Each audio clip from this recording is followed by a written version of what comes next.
Jadi pada hadis ni Nabi sebut ada 4 sifat. Yang pertama kata Nabi SAW, apabila bercakap dia bohong. Bahasa dah ni orang sebut apa tuan? Buka mulutnya bohong. Kan? Tuan-tuan, mohon lindung kepada Allah daripada perbuatan ni. Cubalah berlaku adil, cubalah cakap yang sebenarnya. Tak apalah kalau kata sebelum ni pun kita ada ubat benda-benda macam ni tuan-tuan, istighfar, taubat, mohon ampun kepada Allah Subhanahu Wa Taala. Qulil haqq walau kana murran. Katakan yang benar walaupun yang benar itu pahit. Dengan bercakap benar kita akan ada masalah, orang akan benci kita, orang akan meluat kita. Kredibiliti kita akan jatuh. Orang akan mula menjauhkan diri daripada kita. Contohlah ada apa-apa yang kita buat ke apa ke, benda-benda yang tak ni ke apa kan, yang orang tak suka, cakap dia benar. Sebab dia kena ambil juga dengan adat orang Melayu. Kalau berani buat, berani tanggung. Biasanya orang kita tadi nak buat macam-macam berani, tapi nak tanggung tu tak berani, mula pusing merata. Kan? Simple lah tuan-tuan.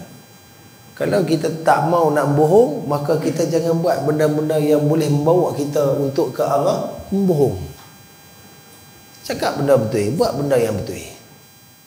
Hidup ni simple lah. Kita yang menguruskan kehidupan kita. Itu yang pertama. Yang kedua kata Nabi SAW, apabila membuat persetujuan, dia mengkhianati. Apabila dah berlaku perbincangan dan sebagainya, dialah antara orang yang memecah belahkan, orang yang mengkhianati satu amanah, satu perjanjian, satu pemberian. Hari ni banyak tuan-tuan lah. Dalam bab khianat ni, Allah, dalam bab kehidupan, dalam bab pengurusan harta contohnya, dalam bab pangkat, dalam bab kuasa pengaruh kedudukan. Hari ni gaduh, esok kawan, lusa bertumbuk balik. Cat hang tikam aku kat depan, esok aku tikam hang kat belakang. Allah, mengkhianat ya tuan-tuan.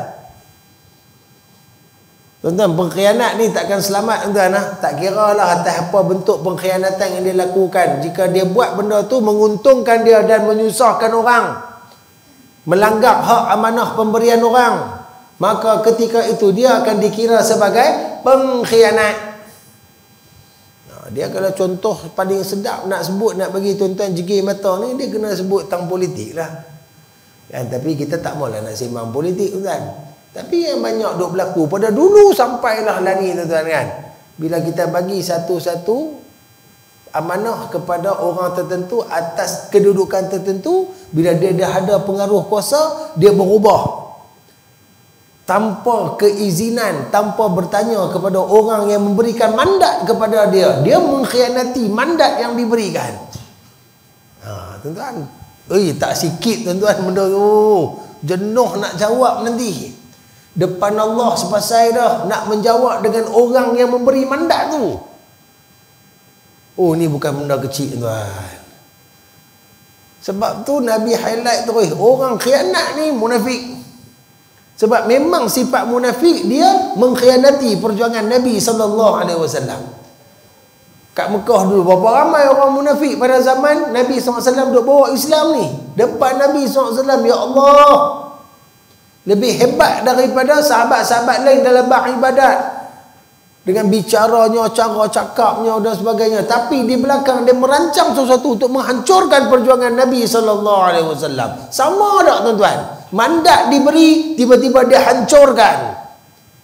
Berapa ramai orang yang tak reda dengan perbuatan tersebut.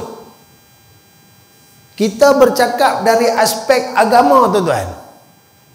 Sama lah juga macam kita, contoh orang lelaki diberikan mandat oleh Allah apabila kita berkahwin, ada pasangan, Allah Ta'ala kurniakan kepada keluarga kita cahaya mata, kita diberikan satu mandat untuk memberi nafkah, untuk menjaga, untuk mengambil tahu hal pasangan dan anak-anak kita.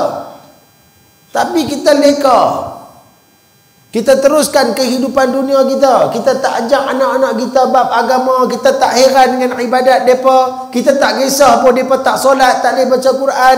Kita telah melanggar mandat yang diberikan oleh Allah. Kita telah melanggar apa yang telah pun diinginkan, diajarkan kepada kita oleh Nabi SAW.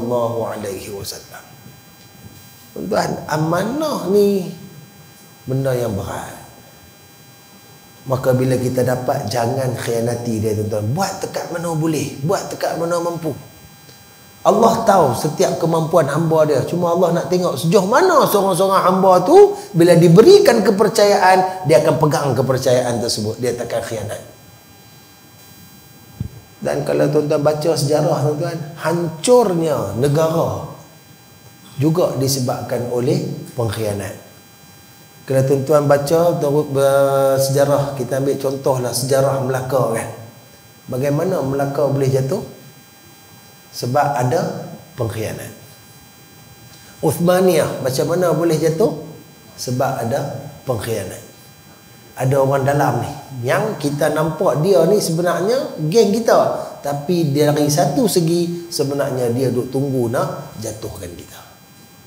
Nah, sebab tu diletakkan golongan pengkhianat sebagai munafik. Yang ketiga tuan-tuan,